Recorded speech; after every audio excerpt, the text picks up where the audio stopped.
Nah, jadi tim terpadu ini terkait adanya HAM, Mas. Jadi adanya tim DU ini sudah memenjarakan banyak orang. Jadi pemerintah Banyuwangi ini melakukan perampasan hak kemerdekaan. Ya. Jadi tentang hak manusia tiba-tiba di penjara. Banyak di penjara kok. Terkait kasus Pakel ini. Oke. Dan Yunus, kalau yang diceritakan barusan ini berarti kasusnya ini menyangkut Mamin ya? Oh, makanan Mamin yang 6 orang itu diantaranya adalah NH dan kawan-kawan. Jadi ini Mas, itu satu kegiatan di dalamnya ada makanan dan minuman. Belum sewa kursi, belum untuk amplopnya, belum untuk sound systemnya, belum untuk tempatnya Mas. Itu kan masih makanan dan minuman, itu pun sudah miliaran. Dan itu belum selesai. Gitu loh. Sehingga dengan putusan pengadilan Banyuwangi diperintah untuk meneruskan penyidikan, yaitu penyidikan yang belum disidik tadi Mas. Oke. Mungkin tidak akan 6 orang itu tersangka. Iya. Bisa maaf, bapaknya Tuyul 6 itu juga akan menjadi tersangka. Terseret kalau sudah diungkap secara detail ya. Iya. Oke. Gitu. Dan Yunus, artinya ke Jakarta itu selain melaporkan kasus yang masih walaupun diputus tapi ngambang di Banyuwangi yaitu Mamin. Ada nggak kasus-kasus lain yang dilaporkan? Banyak. Di antaranya apa aja itu?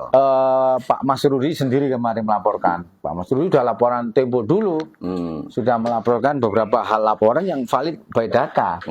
IWB juga gitu. Kami juga gitu penemuan saya terkait adanya pengadaan lampu. Ya. LPGU itu? Lampu yang kurang lebih sama tiangnya ini 24 miliar Pak. 2022. Lampu untuk apa itu? Itu untuk Yayasan Cordoba. Yang Cordoba itu di mana? Ya ini yang punya Abdul Aswar Anas Yayasan itu. Yang di mana? Karangdoro? Di Karangdoro itu. Ya kita tambahin laporannya gitu. Ya ada yang laporan ke Mabes, ada kejaksaan. Bagi-bagi lah Mas. Karena ya kita harus bagi waktu juga karena mereka juga punya kepentingan di Banyuwangi. Yang penting apa yang kita bawa ke Banyuwangi ini jelas. Jadi ketika ada bibir-bibir yang mencibir di antara orang-orang yang sudah disewa oleh Abdullah Aswar Anas ini untuk mengkanter daripada kepergian kita di Jakarta, ya tak anggap kirik jenggong wong sing jubahan laku. Ya kan? Kirik menggonggong ya. Kirik jenggong Pak. Jenggong ya. Wong jubah melaku, maksudnya anjing menggonggong kafilah berlalu. Kafilah itu kan pakai jubah. Ya. Kita umpamakan seperti itu.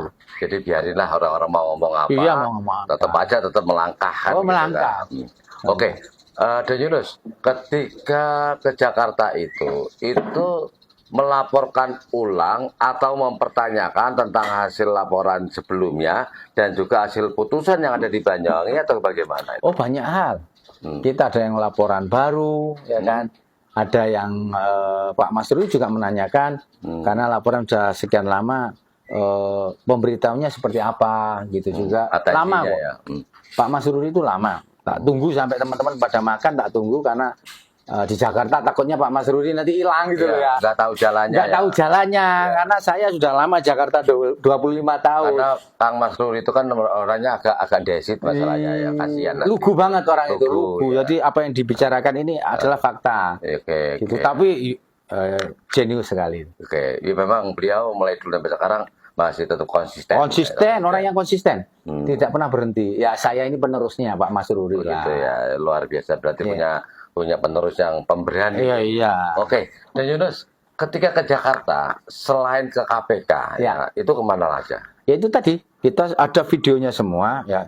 Kita terkait adanya perusakan lingkungan.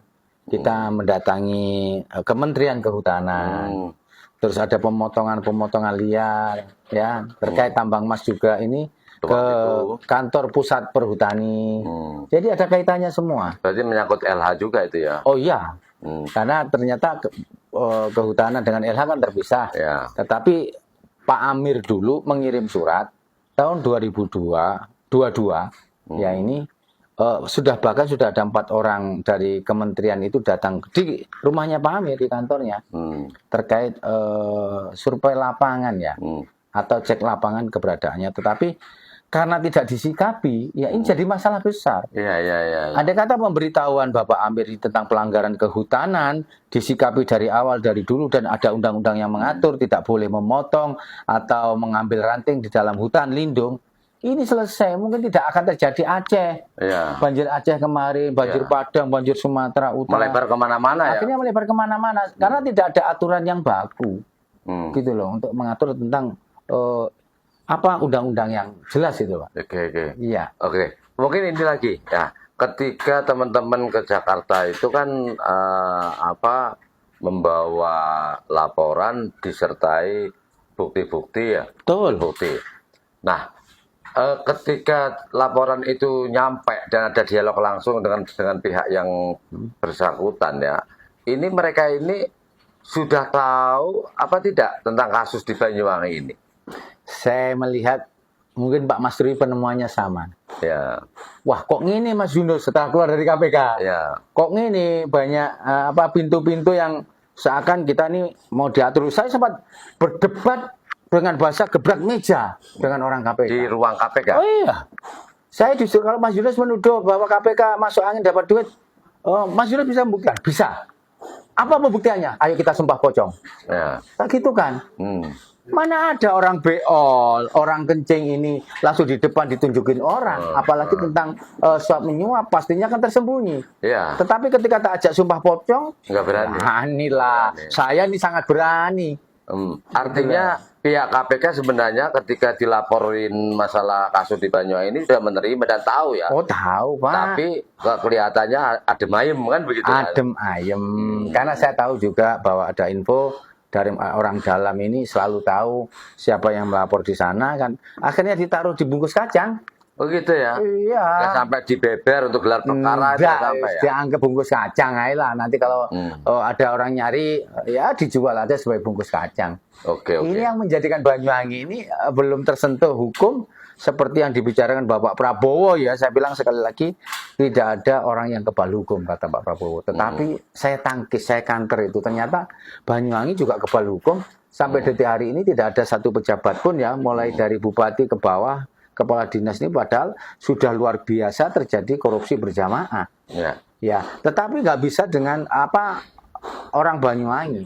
Siapa yang bermain kotor, yang zalim di Banyuwangi pasti terungkap di akhir ending. Ya, Bupati Pak Samsul, ya kan, Bu Ratna, ya kan. Saya tidak mengklaim apapun, tetapi ini bicara sejarah.